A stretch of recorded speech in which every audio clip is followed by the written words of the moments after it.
किरिश का सुनेगा गाना? किरिश का सुना। किरिश का किरिश का सुनेगा? सुना तो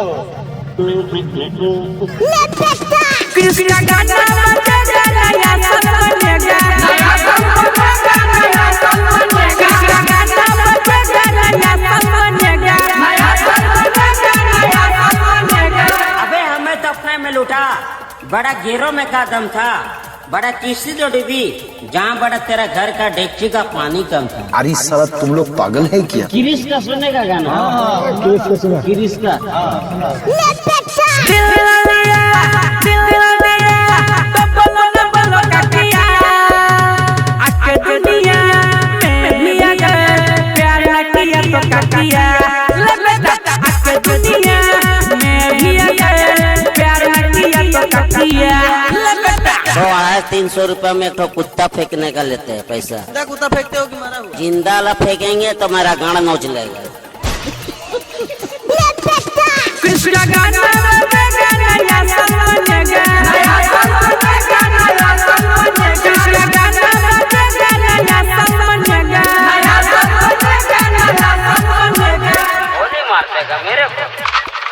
बड़ा चंडाल है, बड़ा निकालेंगे, बड़ा पीछे से तरवाल, बड़ा मुर्गा को जैसे काटता ना उसे बड़ा तेरा खचाक करके बड़ा गर्दन मार। तू लड़की है कि बीच भिंडी बाजार की, बक बक बक बक बक बक बक बक बक बक। तू लड़की है कि बीच भिंडी बाजार की, बक बक बक बक बक बक बक बक बक। क्या भाई साहब आप बकचिक बकचिक कर रहे हैं, थोड़ा भोजपुरिया स्टाइल में गाइए ना।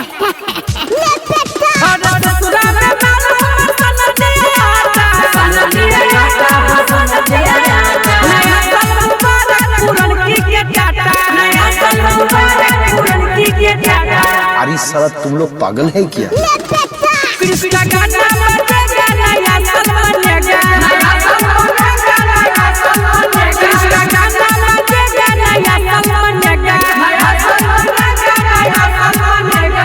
काम का बात करिए, बातें नहीं करेगा, बड़ा बुखार लगा। कृष्णा गाना बजेगा नया साल बनेगा, नया साल बनेगा, नया साल बनेगा। कृष्णा गाना बजेगा नया साल बनेगा, नया साल बनेगा, नया साल बनेगा। अरे क्या भाई साहब आप फालतू की बात लगा कर रखे हैं, थोड़ा गम मिटाने वाला गाइए। जकर पगल चल गेले दूसरा के दिल रे, तब कोन बात के भैया 2026 रे। जकर पगल चल गेले दूसरा के दिल रे, तब कोन बात के भैया 2026 रे। ब्याह जी मजा नहीं आ रहा है, थोड़ा भक्ति मिजाज में गाइए। ठीक है समझिए। जिस पार्टी में मुर्गा भात ना हो, उस पार्टी में जाना ना चाहिए। जिस पार्टी में मुर्गा भात ना हो, उस पार्टी में जाना ना चाहिए। ऐसे पागल ना बातचीत करते लोग, सना के लाओ सिगरेट रे। हौजी जमला भाई अजी तो के गाना लगाबो, नया साल मनाबो।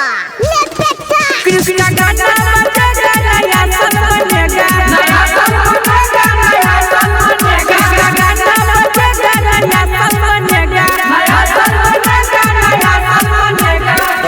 300 रुपया में एक ठो कुत्ता फेंकने का लेते हैं पैसा। कुत्ता फेंकते हो कि मारा हुआ? जिंदा ला फेंकेंगे तो मेरा गाना नोच लेगा।